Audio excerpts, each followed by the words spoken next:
Now at 5, efforts to redraw Ohio's legislative district maps fell flat again today. This comes after they missed several important deadlines. Kevin Landers pressed leaders on both sides as to why they failed to work out their differences. We have an obligation to follow the Constitution. We have an obligation to follow the court orders. No new ideas. The commission will stand adjourned, and we will meet again on Wednesday and Thursday.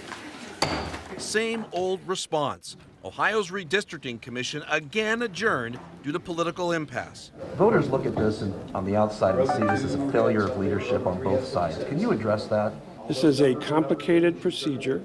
It's not the same as getting your Etch-a-Sketch out and drawing some blocks and squares. The public has a right to be concerned. I am frustrated as well. The Ohio Supreme Court has ordered the commission to explain by Wednesday at noon why it hasn't come up with a legislative map. The commission is made up of 5 Republicans and 2 Democrats.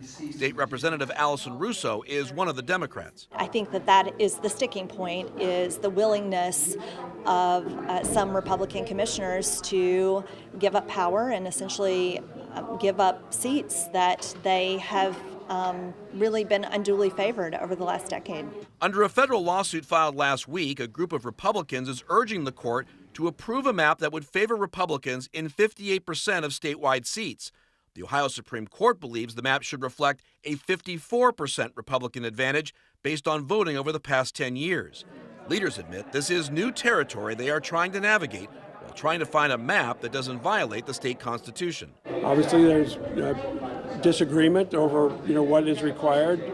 We're trying to all get on the same page. Without legislative maps, it's unlikely that Ohio's May primary will include legislative candidates unless the General Assembly decides to move the primary to a later date.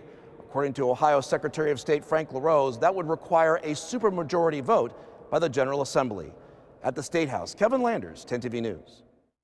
Early voting for the May primary is set for April 3rd. The Redistricting Commission is also charged with redrawing congressional districts. That map is also a work in progress. The filing deadline for congressional candidates is March 4th.